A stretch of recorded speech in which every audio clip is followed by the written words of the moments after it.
Hello guys, मैं जितेंद्र आपका आपके यूट्यूब चैनल पे स्वागत करता हूं और आशा करता हूं कि आप सभी लोग अच्छे होंगे।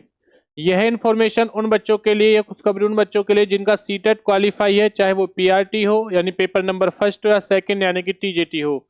तो उनके लिए डी ट्रिपल एस वी ने क्या है वैकेंसी निकाल चुकी है।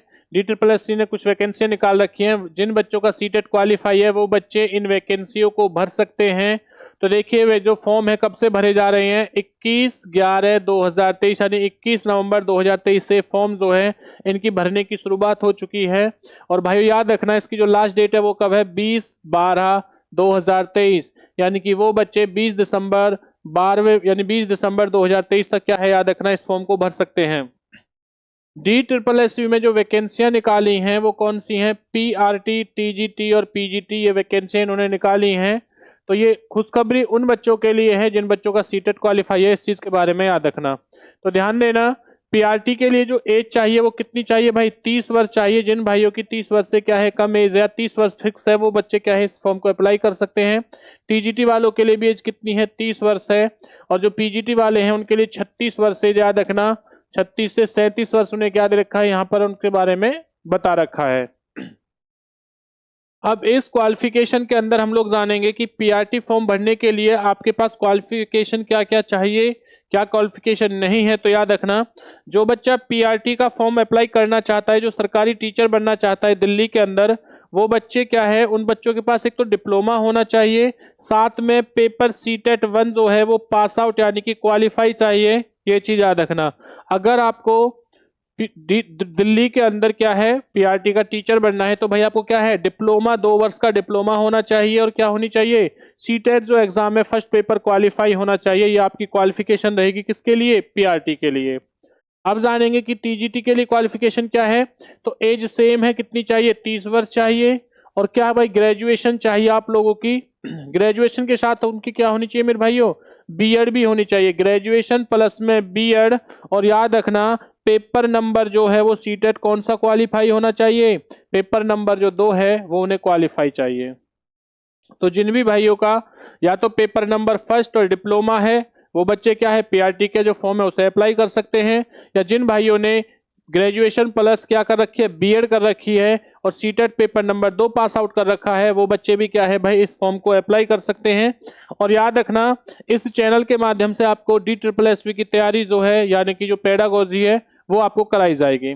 उसके बाद जानते हैं हम लोग, याद रखना जो थर्ड है पीजीटी, उसके लिए क्या है, उसके लिए आपको 36 वर्ष की आपकी उम्र चाहिए, प्लस में ग्रेजुएशन होनी चाहिए, पोस्ट ग्रेजुएशन पीजी भी हो और प्लस में क्या कर रखा हो भाई बीएड भी कर रखी हो। जिस भी मेरे भाई ने ये सारी चीजें हो, ग्रेजुएशन हो उसके पास में पोस्ट ग्रेजुएशन भी हो और क्या हो बीएड भी हो, तो वो बच्चा क्या है याद रखना वो डी ट्रिपल एस यानी कि दिल्ली के अंदर क्या है टीचर बनने का उसका सपना जो है वो पूरा हो सकता है, वो अप्लाई कर सकते हैं। अब हम लोग जानेंगे कि इनका जो पेपर का जो पैटर्न है वो पेपर का पैटर्न है कितना, कितना समय मिलता है, कितनी नेगेटिव मार्किंग है, किस तरीके से आपको कौन कौन से सब्जेक्ट आएंगे, हर चीज के बारे में हम लोग क्या है याद रखना जानकारी लेंगे। अगर मैं बात करता हूं एग्जाम यानी कि पेपर के बारे में, तो देखिए पेपर में क्या है, पेपर जो है याद रखना वो कितने उसमें 2 लेवलों में होगा, फर्स्ट लेवल और सेकंड लेवल। कितने लेवलों में होगा, फर्स्ट लेवल और सेकंड लेवल। तो अगर मैं बात करता हूं पीआरटी की, तो पीआरटी में जो फर्स्ट लेवल पे जो पेपर होगा वो कितना होगा, 100 नंबर का रहेगा। टीजीटी में भी कितने का रहेगा, 100 का रहेगा। और पीजीटी में मेरे भाइयों कितना रहेगा, 100 का। यानी कि अगर मैं बात करता हूं पीआरटी, टीजीटी और पीजीटी, तो तीनों में जो कितने नंबर के रहेंगे, 100-100 नंबर के हम लोगों के क्या रहेंगे, पेपर रहेंगे। अब हम लोग जानेंगे जो सेकंड पेपर है उसमें पीआरटी के लिए कितने नंबर का होगा, 100 नंबर का पेपर होगा। टीजीटी के लिए भी कितना, 100 नंबर का होगा। लेकिन पीजीटी के लिए कितना हो जाएगा, 200 नंबर का। तो पीआरटी का जो मेरे भाइयों पेपर रहेगा वो कितना रहना है, टोटल 200 नंबर का वो रहेगा हमारा पेपर रहेगा पीआरटी में। और टीजीटी के लिए भी कितना रहेगा, 200 ही नंबर का टीजीटी का रहेगा। लेकिन अगर मैं बात करता हूं पीजीटी की, तो पीजीटी में कितना रहेगा मेरे भाई याद रखना, 300 नंबर का पेपर रहेगा पीजीटी में। इस चीज के बारे में याद रखना। तो देखिए पेपर नंबर फर्स्ट और सेकंड जो है, पेपर नंबर यानी कि पीआरटी का 200 नंबर का पेपर होना है, टीजीटी का भी 200 नंबर का पेपर होगा। जो पीजीटी है वो कितने नंबर का होगा मेरे भाई याद रखना, वो 300 नंबर का रहेगा।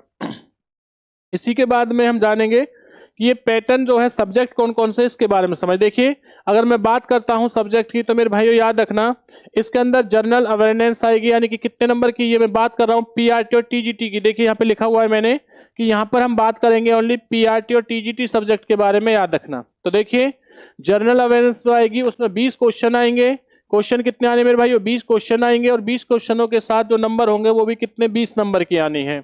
अगर मैं जनरल इंटेलिजेंसी रीजनिंग एबिलिटी की बात करता हूं तो याद रखना ये भी कितने नंबर की आएगी, इसमें भी 20 क्वेश्चन आएंगे और ये भी 20 ही नंबर की रहेगी।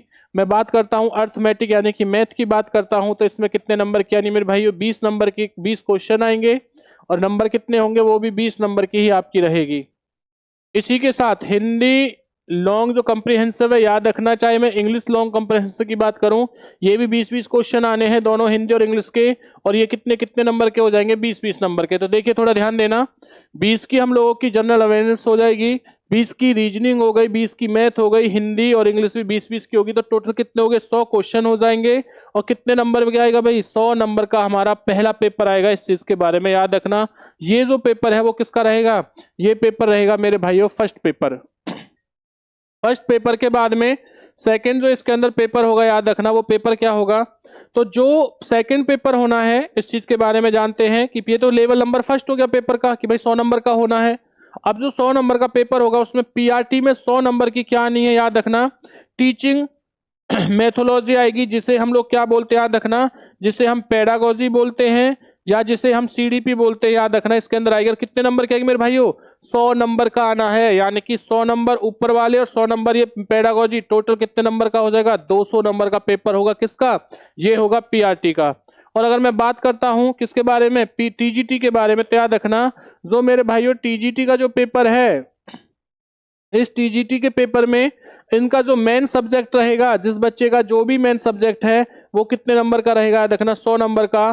तो 100 नंबर का ये मेन सब्जेक्ट हो जाएगा, तो टोटल कितने नंबर हो जाएंगे, 200। देखो मैंने यही चीज बताई थी कि भाई पीआरटी का जो पेपर है वो भी 100 नंबर का होगा, 200 नंबर का होगा, टीजीटी का जो नंबर है वो भी 200 नंबर का होगा। तो इस सेकंड पेपर में तो क्या जो भी टीजीटी वालों का मेन सब्जेक्ट होगा वो आएगा, और यहाँ पर सेकंड पेपर में पीआरटी वालों का क्या आना है मेरे भाइयों, पेडागोजी आएगी, याद रखना इस चीज के बारे में। अब हम लोग जानेंगे कि इसमें जो नेगेटिव मार्किंग है वो किस तरीके से है, इस चीज के बारे में जानते हैं। तो देखिए आपके एग्जाम के अंदर यानी कि DSSSB एग्जाम की अगर मैं बात करता हूं तो इसके लिए जो समय रहेगा, टाइम रहेगा, वो 2 घंटे यानी कि 120 मिनट रहेंगे, और जो क्वेश्चनों की संख्या रहेगी वो रहेगी 200, और समय कितना रहेगा मेरे भाइयों याद रखना, ये समय रहेगा 120 मिनट यानी कि 2 घंटे। इस चीज के बारे में याद रखना, 2 आवर्स के बारे में। एग्जाम जो लोकेशन यानी एग्जाम जो होना है वो कहाँ होगा, दिल्ली के अंदर होगा, कहीं भी हो सकता है, नॉर्थ हो सकता है, north Delhi, south, east, west, कहीं भी हो सकता है, लेकिन होगा कहाँ पर, सिर्फ ओनली दिल्ली के अंदर इसका एग्जाम होगा। और इस एग्जाम की सबसे बड़ी जो खूबी है वो क्या रहेगी, याद रखना कि इस एग्जाम में कोई भी क्या नहीं है मेरे भाइयों, इसके अंदर कोई भी इंटरव्यू नहीं है, इस चीज के बारे में ये भी याद रखना। लेकिन इस एग्जाम में आप लोगों को जो लेवल फर्स्ट और लेवल जो सेकंड है, इसमें आपको मिनिमम कितने 40% आपको नंबर लाने अनिवार्य हैं। सपोज करना कि लेवल फर्स्ट में आप लोगों के 40% नंबर आ चुके हैं, लेकिन लेवल 2 में आपके जो है वो कितने आते हैं, 35 आते हैं, 30 आते हैं, XYZ कुछ भी आते हैं, तो याद रखना 40 से कम आते हैं तो आपका जो पेपर है लेवल है वो चेक नहीं होगा। आपको दोनों ही फर्स्ट लेवल में भी 40 चाहिए और सेकंड लेवल में भी क्या चाहिए मेरे, याद रखना भाइयों 40 ही नंबर चाहिए। अब जो अदर स्टेट के बच्चे हैं, चाहे जैसे सपोज करना दिल्ली हो, पंजाब हो, हरियाणा हो, कोई भी अदर स्टेट का जो बच्चा है अगर वो दिल्ली के अंदर अप्लाई करना चाहता है तो वो बिल्कुल कर सकता है, क्योंकि उनके लिए कोई भी ऐसा नहीं है कि अदर स्टेट का इसमें अप्लाई नहीं कर सकता, बिल्कुल कर सकता है। और ये चीज भी याद रखना मेरे भाइयों, इसमें जो नेगेटिव मार्किंग होती है वो कितनी होती है मेरे बच्चे, याद रखना इसमें नेगेटिव मार्किंग होती है 0.25 की नेगेटिव मार्किंग रहेगी। तो ये आपके DSSSB जो एग्जाम है उसका पूरा पैटर्न है, पूरा मैंने आपको डेट बताया, उसके बाद में कौन कौन से सब्जेक्ट से कितने कितने नंबर का आना है, हर चीज के बारे में एक्सप्लेन कर चुका हूं। तो वीडियो को ज्यादा से ज्यादा शेयर कर दीजिए ताकि जिन भी मेरे भाइयों का सीटेट क्वालिफाई है वो बच्चे इस एग्जाम को क्या है, इस भर्ती को फॉर्म अप्लाई करें, और अप्लाई करने के बाद में क्या है भाई वो अपने अच्छे तरीके से दिल्ली के अंदर उनका टीचर बनने का जो सपना उसे पूरा कीजिए। तो चलिए मिलते हैं आप लोगों से क्लास के अंदर। जय हिंद, जय भारत।